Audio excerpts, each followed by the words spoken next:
Message begins. We made a mistake. That is the simple, undeniable truth of the matter, however painful it may be.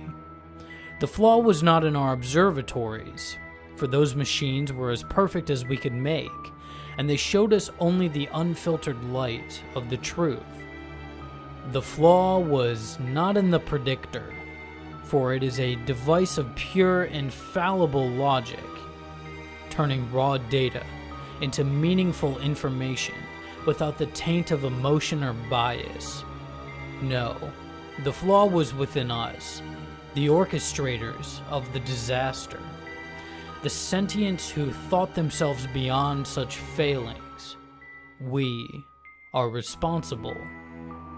It began a short while ago, as these things are measured, less than 6 raised to the 6th degree, Dili Ego.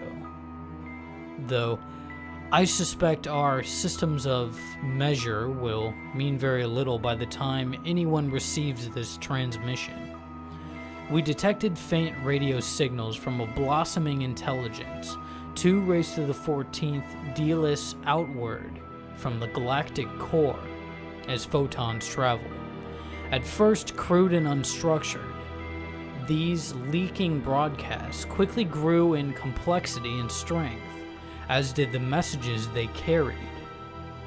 Though, through our observatories, we watched a world of strife and violence, populated by a barbaric race of short-lived, fast-breeding vermin.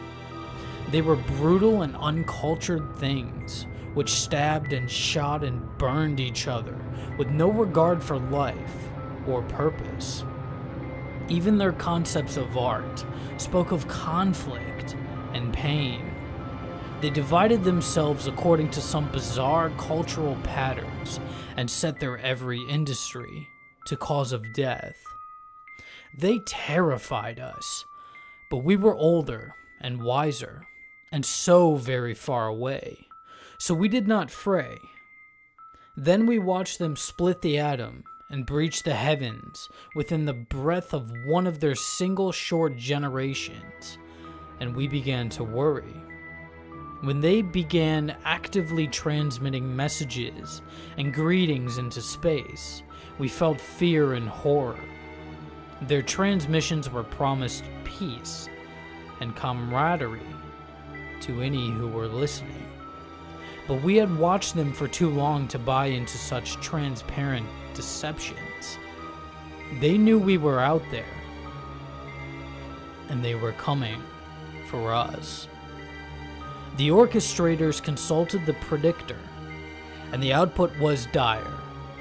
They would multiply and grow and flood out of their home system like some uncountable tide of devourer worms, consuming all that lay in their path.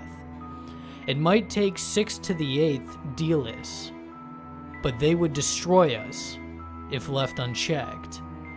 With aching minds, we decided to act and sealed our fate. The gift of mercy was 8 to the 4th strides long, with a mouth 2/4 that in diameter, filled with many 4 to the 4th weights of machinery, fuel, and ballast. It would push itself up 2/8 of light speed with its onboard fuel, and then begin to consume interstellar primary element 2/2 to feed its unlimited acceleration. It would be traveling at nearly light speed when it hit. They would never see it coming. Its launch was a day of mourning, celebration, and reflect. The horror of the act we had committed weighed heavily upon us all. The necessity of our crime did little to comfort us. The gift had barely cleared the outer cometary halo when the mistake was realized, but it was too late. The gift could not be caught, could not be recalled or diverted from its path. The architects and work crews, horrified at the awful power of the thing upon which they labored, had quietly self-terminated in droves, walking unshielded into radiation zones, neglecting proper null pressure, safety, or simple seizing their nutrient consumption until their metabolic function stopped. The appalling cost in lives had forced the orchestrators to streamline the gift's design and construction. There had been no time for the design or implementation of anything beyond the simple, massive engines and the stabilizing systems. We could only watch in shame and horror as the light of genocide faded into infrared against the distant void. They grew, and they changed. In a handful of lifetimes, they abolished war, abandoned their violent tendencies, and turned themselves to the grand purpose of life and art. We watched them remake first themselves, and then their world. Their frail, soft bodies gave way to gleaming metal and plastics. They unified their people through an omnipresent communications grid and produced art of such power and emotion, the likes of which the galaxy has never seen before or again because of us. They converted their home world into a paradise by their standards, and many 10 to the sixths of them poured out into the surrounding system with a rapidity and vigor that we could only envy.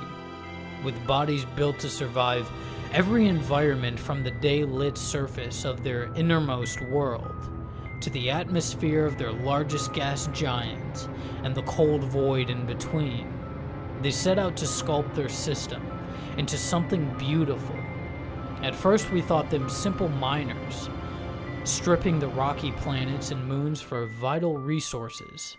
But then we began to see the purpose to their constructions, the artworks carved into every surface and traced across the system in glittering lights and dancing fusion trails. And still, our terrible gift approached. They had less than 2 to the second delay to see it, following so closely on the tail of its own light. In that time, oh so brief, even by their fleeting lives, more than 10 to the 10th sentience prepared for death. Lovers exchanged last words, separated by worlds and the tyranny of light speed. Their planet-side engineers worked frantically to build sufficient transmission infrastructure to upload the countless masses with the necessary neural modifications, while those above dumped lifetimes of music and literature from their databanks to make room for passengers. Those lacking the required hardware or the time to acquire it consigned themselves to death, lashed out in fear and pain, or simply went about their lives as best they could under the circumstances.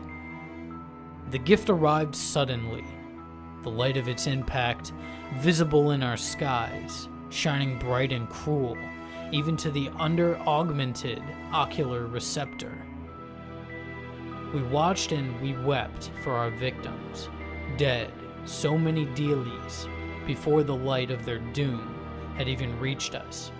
Many 6 to the 4ths of those that had been directly or even tangentially involved in the creation of the gift sealed their spiracles with paste as a final penance for the small roles they had played in the atrocity.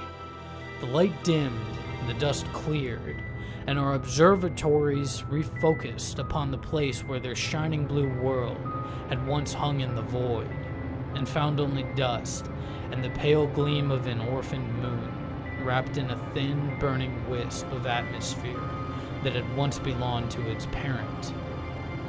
Radiation and relativistic shrapnel had wiped out much of the inner system, and continent-sized chunks of molten rock carried screaming ghosts outward at interstellar escape velocities, damned to wander the great void for an eternity.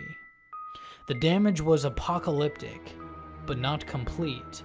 From the shadows of the outer worlds, tiny points of light emerged.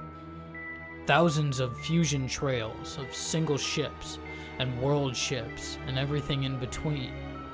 Many 10 to the 6th of survivors in flesh and steel and memory banks, ready to rebuild. For a few moments we felt relief, even joy, and we were filled with the hope that their culture and art would survive the terrible blow we had dealt them. Then came the message, tightly focused at our star, transmitted simultaneously by hundreds of their ships. We know you are out there, and we are coming for you. Message ends.